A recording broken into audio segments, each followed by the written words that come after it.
In the bottom portion of the garden here on the Norfolk Broads cottage, we've got this lovely pale pink lace cap hydrangea, which earlier in the season has been covered in flowers. This is just the end of one that's just browning off, and you can see how they end up by early October, where the colour's all gone out of them.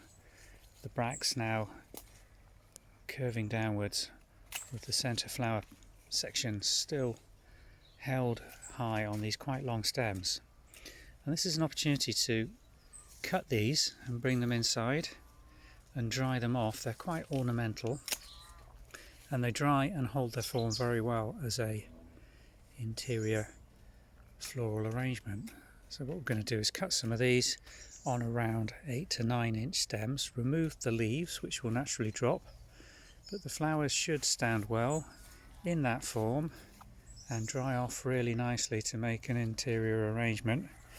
This is what you're looking to create on around 7 or 8 inch stems, and on a plant like this you'll probably get a dozen to 2 dozen of them, and these would naturally be pruned back anyway at this time of year to shape this plant. So great opportunity to get some dried flower arranging material which will last all winter and give you the backbone of some arrangements while simultaneously tidying up and pruning a mature shrub.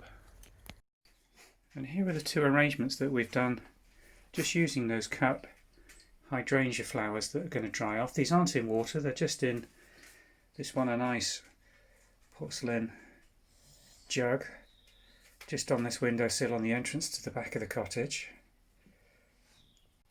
And the other one we've got sitting on top of this painted cedar dresser in the lounge of the cottage, which we moved through from the dining room yesterday to rearrange that for winter.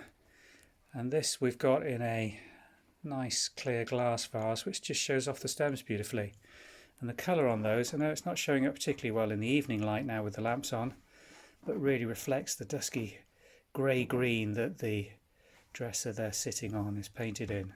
So 5 minutes in the garden and 2 bunches of lovely lace cap hydrangeas which will dry out and sit here over the next couple of weeks or months while they still look lovely.